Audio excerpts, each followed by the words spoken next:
Hello and welcome to Innovation and Entrepreneurship. In this session, we will cover elevator's pitch.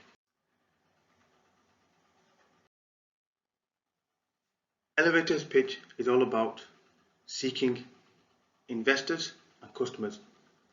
You are trying to get the customers and investors on board with your product. We'll go through a number of examples, how not to pitch. So a bad pitch and a very good pitch. Just before we begin, there are a few key points to remember. So elevator pitch is key to bringing your product to the market. It's very important you get it right. It's very important you engage with the investors and the customers. You have to hook the investor onto your idea, onto your concept, so that they are interested and they would like to pursue your product. So you're not pitching a great idea, team or product. So you're not pitching your product here. You're not telling the investors and the customers all about how great your team is. Okay, you're not something like, for example, you don't want to be telling the customers and the investors, I have a fantastic team.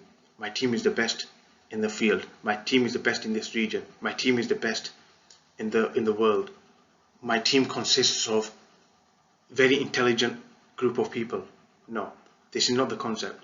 The concept here is that you are pitching what your product will do for the investors and for the customers. So you've identified an opportunity in the market. We've discussed this in the previous session. You've identified a gap in the market, and there's a burning desire for that gap to be filled.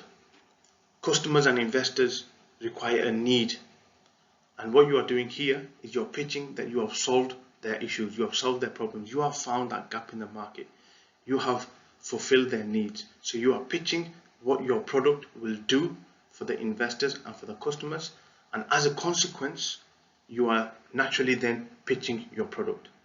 Okay, so the key thing here is you're not pitching your product, you're pitching what your product will do. So how it will solve the problems, how it's filled that gap. So pitch how your business will solve a tangible problem that exists today. So to begin with, we'll go through a very simple example. We'll start off with how not to pitch. So we are the smartest telecom guys in the world, and we are going to install a high bandwidth wireless telecom infrastructure in a really tall downtown building in big cities all over the world. Okay, so there's a couple of things that we can pick out on here. So first of all, the English, the language. We are the smartest telecom guys. Okay, we're not interested about the type of people you are. We're not interested how smart you are. We're not interested how intelligent you are. That's not solving the problem. What is the problem? Okay, we are gonna install, again, gonna is not an English word. Okay, so again, the use of the language is incorrect, and also the way this has been pitched is incorrect. Okay, terminology like bandwidth, wireless, telecom. Okay, if you're not from a computer background or IT background, you may not understand what bandwidth is. Okay, infrastructure in really tall downtown buildings in big cities all over the world. Okay, it's just not really hooking your investors. It's not really you're not really engaging with your investors and your customers. It's not telling the customers and the investors how it's solving a problem. So how can we make this better? So let's look at this again. We enable you to use your cell phone anywhere inside every building in all major US metropolitan areas. Fantastic. Now we are solving the problem. Now we are telling the investors that we have solved their problem. So you may find that in buildings you can't use your cell phone. The network drops out. Okay, so the problem has been solved here. You've engaged with the investor. You've hooked the investor onto your idea.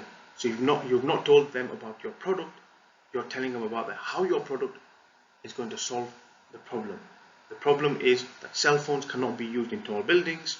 So here we've developed an idea, a concept, innovative design that will allow us to use our cell phones anywhere inside the buildings.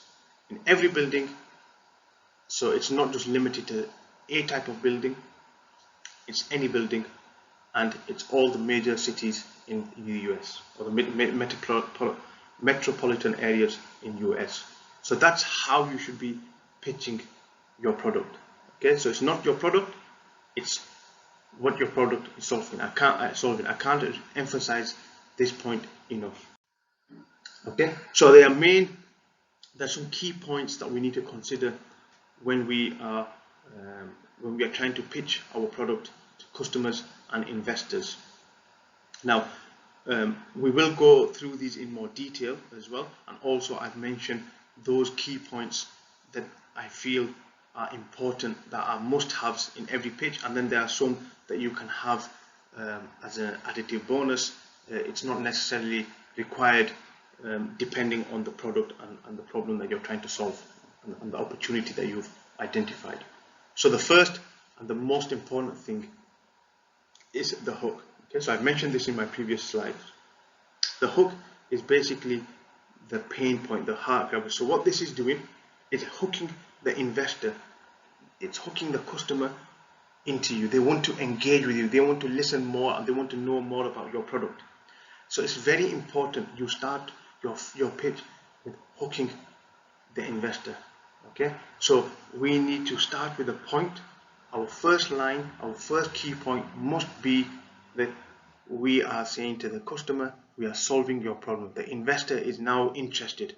He wants to know more about your product. He wants to continue to listen and continue to engage with you so that they know more about your product. Okay, so it's very important that we hook the investor and the customer onto your product, and that is going to be the starting of our pitch. We must start with the hook. So we don't want to start with a sentence. For example, in the previous example we saw, you have the smartest team in the world. Okay, you are the smartest group of people in telecommunications. No, not interested. We want to start with, we are going to solve your problem by making sure your cell phone can be used anywhere in any building in any city, in all the major cities in the US. Okay, so it's grabbing the attention of the investor. You're taking their heart, and you're basically saying, I have you now, I want to continue engaging with you, and I want to tell you more about my product. Then you move into a brief description of your product or service. Okay, so you've now hooked your investor and customer onto your product. Now you are giving them a little bit of a brief description of a product and a service. Then you'll move into a brief market description with the opportunity. So you'll describe how this will fit in the market, how the need of this. You may describe some numbers, you may give some values and monetary values, but you will give a brief market description with the opportunity. Then you'll give a description of the competition. So what competition is out there. Always you will find that whenever you develop a product, whenever you develop something that you've designed, that will have competition. It will have competition, and you will need to describe your competition. If you say, for example, that there is no competition, this is the only cell phone available, no, that's not the way to do it, because there are cell phones available in the market. Your cell phone is doing something different. So you are describing what the market is, you're describing the competition, but then you're adding your own flavor to it. You're adding your concept and your idea that you've developed, and hopefully by this point you have engaged fully with the investor, or the investor is fully engaged with you, and they are interested now in your product. You then will look at how you are different from other solutions. So this can be a little bit in comparison, overlap between a brief description of your competition. You will talk about the business model very briefly, so how you're going to make money, because that is important to investors as well. Okay, so you will explain to them very briefly a business model. You'll talk about partnerships and alliances. So here you need to acknowledge that you're a group of people, okay, that you work together. You look at your sales and distribution plan. You may talk about the experience of the team and the board. So for example, you may say that we have a certain member on the board who has a number of years of experience, has worked in all these top organizations in the world, has been a member of many boards. So you're explaining briefly about the team or the board that is part of your product. You might then talk about the 5-year financial forecast with some milestones, and then some investment requests with the return of investment expectation. So what are the must-haves? There's 4 here on this slide that have been mentioned. I feel the most important one is the hook. Statement or question that immediately piques interest or of recipient. So your recipient are the investors and the customer, and you need a statement. You need the first statement to be that hook. It has to hook the investor, the customer, onto your product. So you need to start with something that is going to directly engage with them and make them think, oh, okay, I want to know more about your product. Please, you have my full attention now. Okay, so this is very important. The first statement has to be a hook. You have to hook the investor onto your product. Now, it can also be a question. Okay, so it doesn't necessarily just need to be a statement. It can be a question where you're asking them, okay, if we go back to the previous example, have you ever experienced network issues whilst in elevators? Okay, and everyone will be like, oh yes, I've had that problem. Every time I'm in the elevator, I can't make phone calls, I can't receive messages, I can't receive emails, my network always drops out. So you've hooked the investor onto your product. Okay, so you've not told them anything about your product, you're just explaining how it's going to solve the issue. Secondly is passion. Now, if you're not excited about your business, no one else will be either. So you need to show passion about your business. You need to have passion about what you are doing. If you have no passion, then it's not going to convince the investor. It's not going to convince the customer that your product is going to solve the issues. You must have passion. You must be passionate about your product, about what you are doing. Okay, passion goes a long way in terms of success.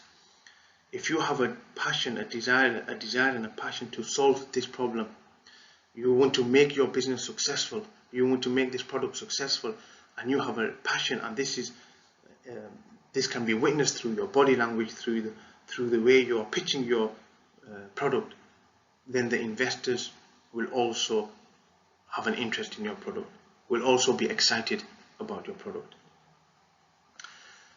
At the end, or towards the end, always ask for some feedback, so that you can take this further. You want some feedback. You may want to discuss and have a conversation with them. So ask recipients for permission to call or to refer to others, also feedback. Again, this is important so that maybe you can take your pitch and improve it further. Maybe you can take your pitch and pitch this to others. Okay, so always ask for feedback, and then assume that you have less than 1 minute and sometimes only a few seconds. So it has to be very short. So 30 seconds to 1 minute should be your pitch.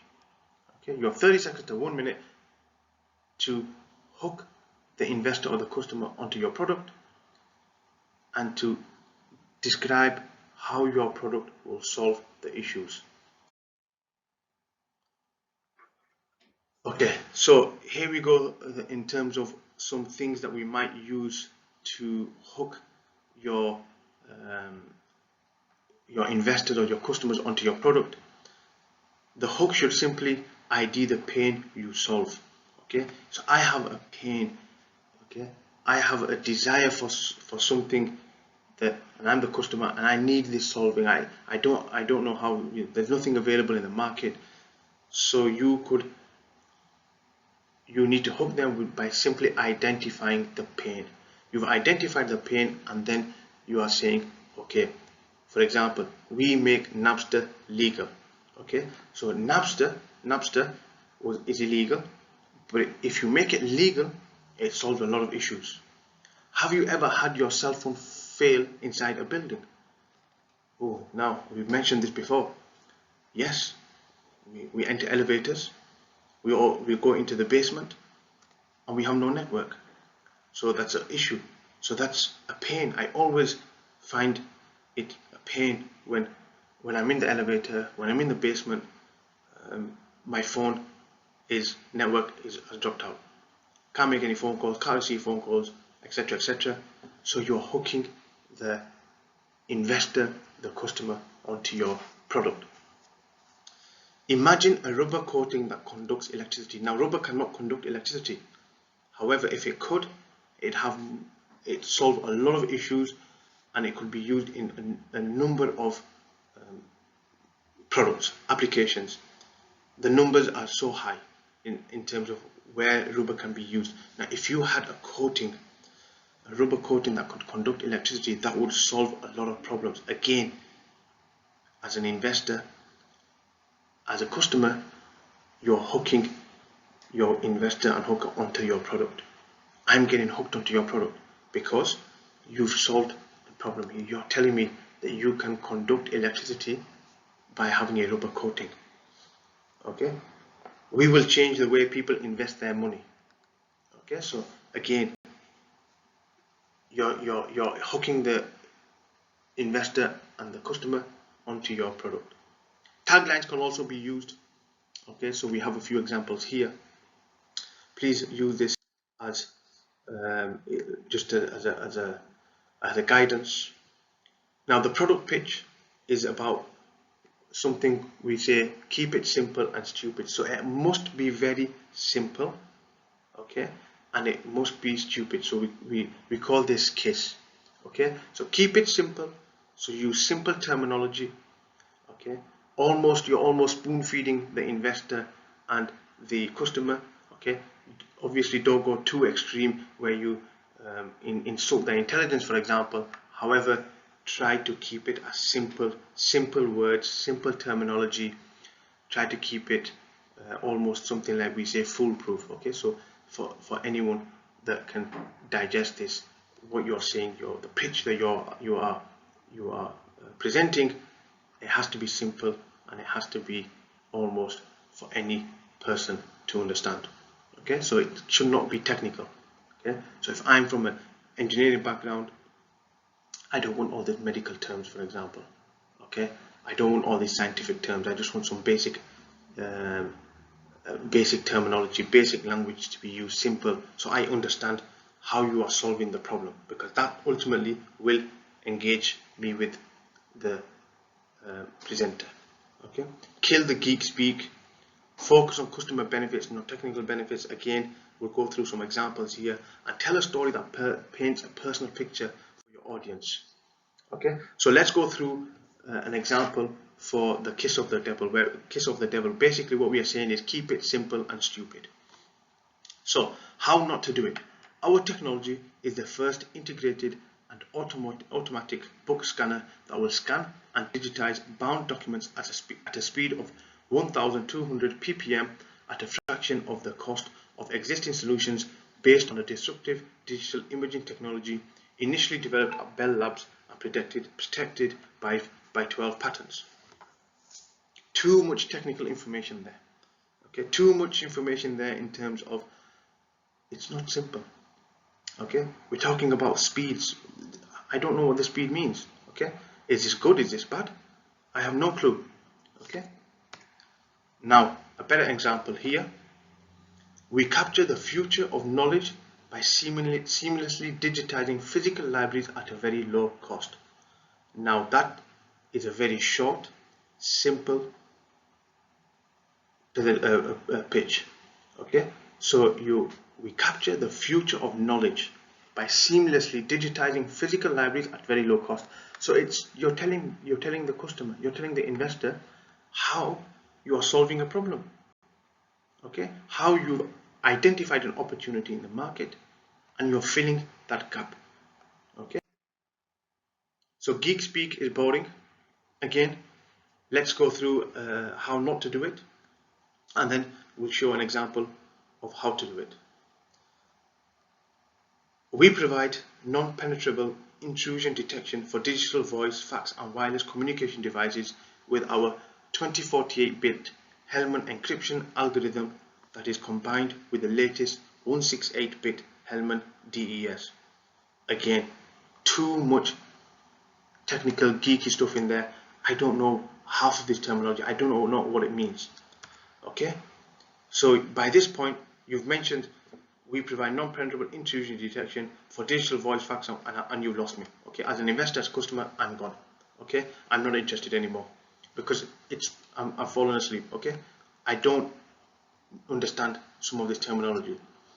We allow you to communicate safely on a broad range of digital devices. Now I'm interested. Communicate safely on a range of digital devices. That's interesting. I want to know more. Okay, so now I'm engaged as the investor and the customer. I'm engaged in your pitch. I want to know more about your product.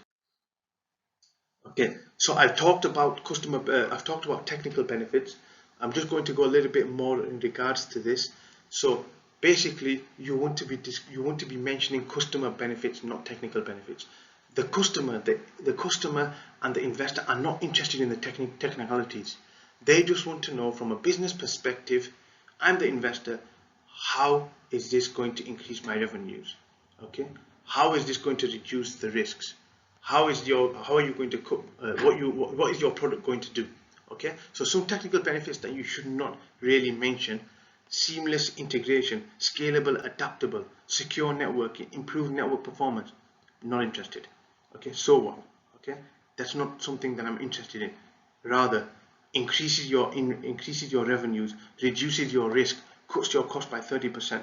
From a business perspective, that is more appealing. From an investor perspective, that is more appealing. Okay, so I'm more interested in business benefits. So don't include any technical benefits in your pitch. Focus more on the business elements.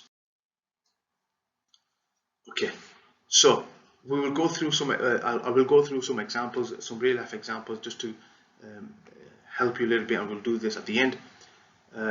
But to continue with the theme, the market pitch is basically what you need to do is you need to tie this to a burning desire, to a burning need. Okay, you identify the problem or the need you solve in 1 to 2 sentences.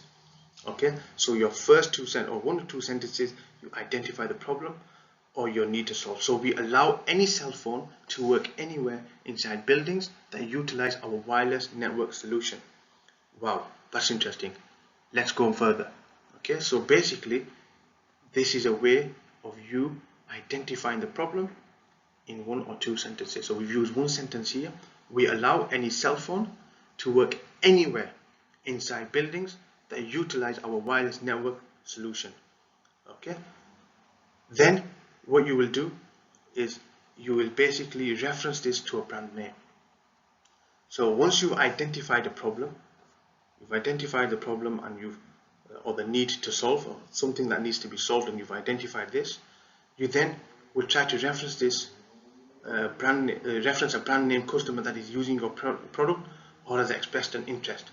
So you might say that if we're talking about cell phones and networks, you might say Apple or iPhone have shown an interest in your product. Okay, that is also a way to capture and make the investor think, oh, okay, so if Apple have bought into this idea, then it must be something that is really worthwhile exploring. It must be something that really I should invest in. Okay, so you have to try to reference a brand name. It's not always possible, okay, but it's something that you should try to reference. Now also you might want to say that you might want to link your product with something that an existing organization already has. Okay, so you might say that Apple have developed cell phones. Okay, so we call the iPhone. However, the cell phone or the network that we are trying to produce here is basically allowing you to use your current cell phone and on any network. On this network, you can use the cell phone, and it will allow you to use your cell phone without the network dropping out. Okay, so that's another way of pitching, tying your market pitch to a need. Quantify your market size with the numbers that are from a trusted third-party source. So example here is, according to the American Hospital Association, there are 4,000 hospitals in the US that need the ability to visualize MRI images in 3D. Now when you are doing this, when you are giving the numbers, this automatically makes the investor think, okay, so there's a huge demand for this. Okay, 4,000 hospitals is no small figure. If you're saying there are 4,000 hospitals in the US that need to visualize images, MRI images in 3D, and your product will allow you to visualize MRI images in 3D, that means the market is there, the demand is there, there's an opportunity, and you have filled that gap in the market. Again, this will directly engage the investor, and the customer will directly engage with this product. They will start to say, okay, that means there is a need for this. The numbers support this.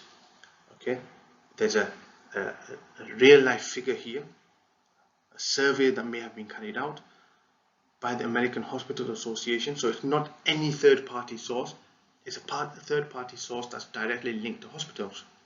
So the Hospital Association themselves are saying that 4,000 hospitals require this, which means that there's a need. So you've identified directly, this is what the market is saying, this is what a survey is saying, the source is telling us that the market requires this. So know the competition and acknowledge it. Okay, so for example, you might develop a product that Microsoft already have something that works, but you have developed something and added your own flavor to it that solves some issues. So what you're doing is you're acknowledging that Microsoft have this. So you'll acknowledge that existing organization have this product, but it's not quite the same as yours, because yours is solving an issue that is existent with the current product. Okay, so you might say that the network, the network that you are developing exists. The networks exist. Okay, however, your network will allow you to use your cell phone in buildings where normally the network drops out.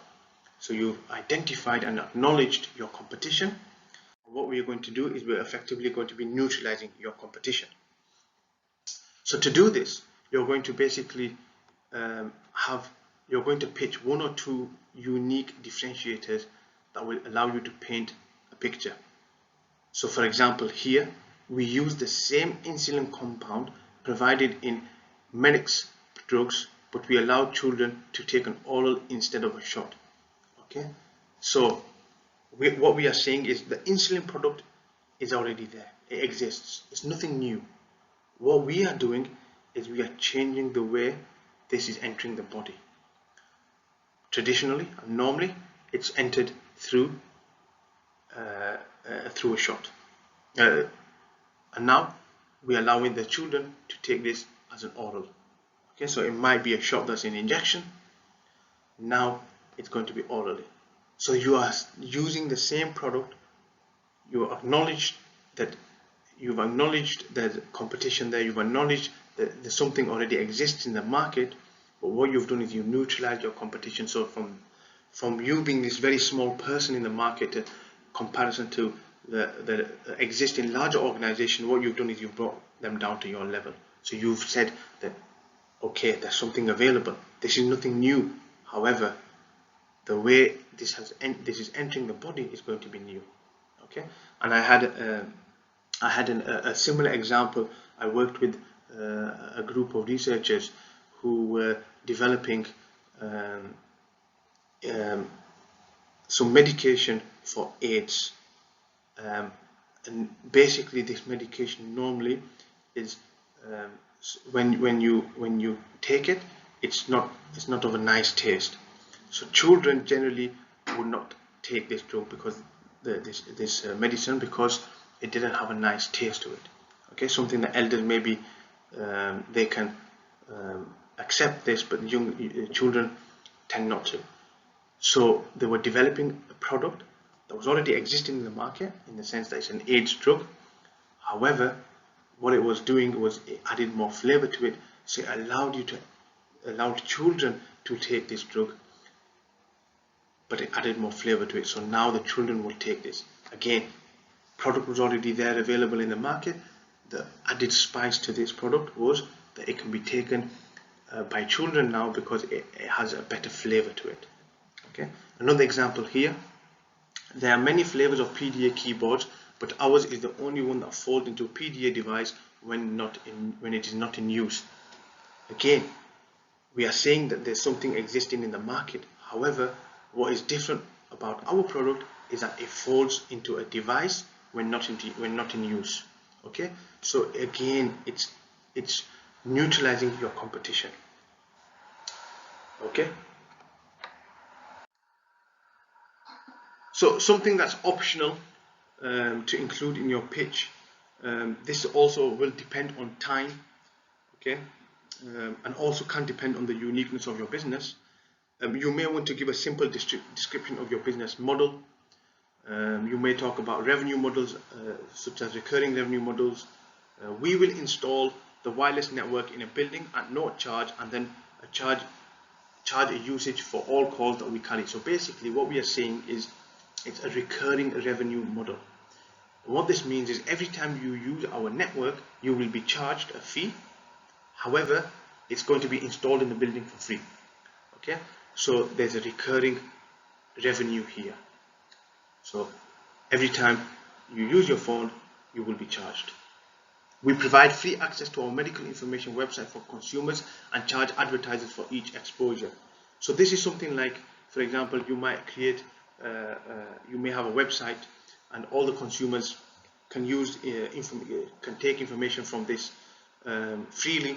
But then you will basically say to advertising companies, look, the traffic on our website is really high, so we have lots of people visiting our website, who are taking information from this website. So if you then advertise on this website, okay, you will expose your product, your organization, to a wide range of customers, consumers.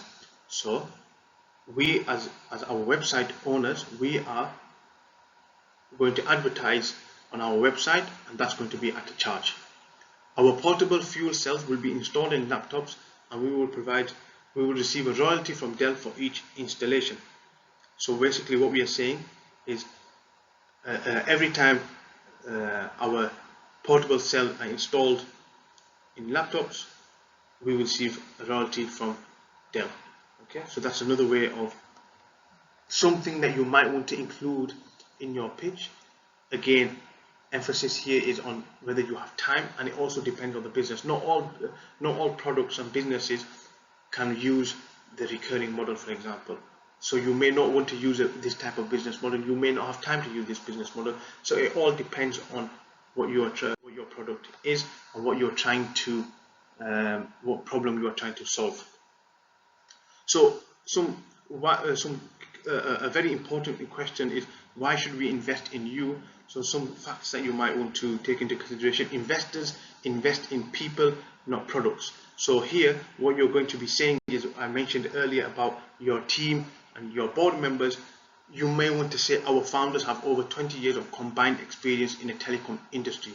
Okay, so it's telling you that the founder has a high level of experience in telecom industry. It's not someone that's not part of or doesn't have any experience in telecom. So they have experience. So this is basically telling the investor this person knows their products. Our board includes top 2 executives in the restaurant franchise industry. Okay, so again, you're basically in telling or pitching your products to the investors and telling them that you have top executives on your board. Okay, our technical staff has a combined portfolio of over 30 medical device patents. So it's telling you that the technical staff know all about developing medical devices.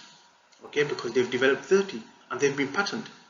So you are investing in the team, you are investing in the people, not the product. So again, it's a way of making the investor invest in you, invest in your product by pitching, by including the people that are involved in your product at the pitch. Okay, so this is something that's very important to include as well. And then at the end, we mentioned ask for some feedback or request. So it's about, will you help me? So you'll always end with a request. Could I follow up with you at a more convenient time to present our company in more depth? Given your background, I would greatly appreciate your feedback. What do you think of our business model? I know you have lots of contacts in the energy utility business. Who would you recommend for us to ask to join our board? Okay, so this is some very important to include at the end, so that you are basically gaining some feedback. It may be that that investor has other contacts in the industry that will be interested in your product. Okay, so we're reaching towards the end of the session. So just a couple of points before we conclude. Top 3 elevator pitch mistakes. Focus on selling a cool product idea instead of the viability of your business. Take too long to get the pain problem that you are solving. Don't engage the recipient via questions that request them to engage with you. Okay, so effectively what you're doing here is, from my perspective, I will always start with the pain, the problem that you're solving. Go directly to the point. Okay, so tell them you are solving this problem. This is what you're going to be doing. This is the problem. This is what you're going to be doing. Hook the investor and the customer onto your product. Don't ask them questions where you need a response. Okay, it's almost like a rhetorical type question that you're asking them. Okay, you're not expecting an answer. You're expecting them to think. Okay, so you're asking them a question so that they engage in terms of wanting to listen to about your product and wanting to continue to listen, continue to listen to your pitch. Okay, so this is very important. So there's some examples here in the last couple of slides which I would like you to go through in your own time, and then we have some videos as well just to give you some examples of very good pitches. Now this is going to be very important for your projects, okay, because you will need to do a pitch. You will have to pitch on your final project. You will have to pitch to myself and my colleagues, and so please make sure that you watch the videos and you understand today's session. Thank you very much, and I hope to see you soon.